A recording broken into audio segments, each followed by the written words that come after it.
We're Not Really Strangers is a great way to break the ice and get to know someone better. To play with one other friend, put the box of cards in the middle of the table and place the final card next to the box.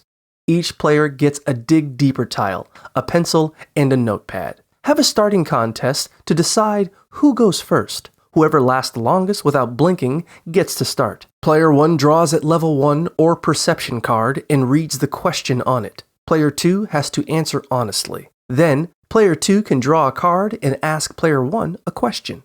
If you want a more detailed answer, play your dig deeper tile. You can only use it once per round. Once you've each answered at least 7 to 8 questions, it's time to move on to level 2, the connection cards.